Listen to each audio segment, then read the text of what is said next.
যে রসুলের কারণে এক করবেন 110 পাবেন। কত? হ্যাঁ, কোন উম্মতকে একের বদলায় 1 দিছে, 10 দেয় নাই।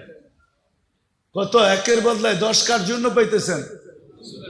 হ্যাঁ, আপনি আর আমি কি দিছি? নিজের বিবেককে প্রশ্ন করেন। শুধু 10 দিয়া তো আল্লাহ রাজি করতে পারে নাই।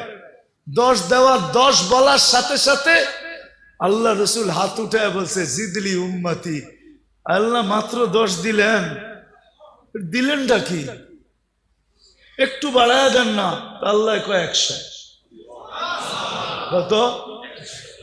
আবার কয় 100 মাত্র। আল্লাহ বলে 700। আরে কোরআনে আছে, জিজ্ঞেস করেন, হুজুরদেরকে জিজ্ঞেস করেন। সেই কুল্লি সুম্বুলাতিন মিয়াতু হাব্বা, 700। আর একটু বাড়ান যায় না? তা আল্লাহ বুঝা ফেলছে, বন্ধু সংখ্যা বললে আপনি বাড়াইতেই বলবেন। তা আল্লাহ একবারে বইলা দিছে বেগারে হিসাব, হিসাব ছাড়া দিবে।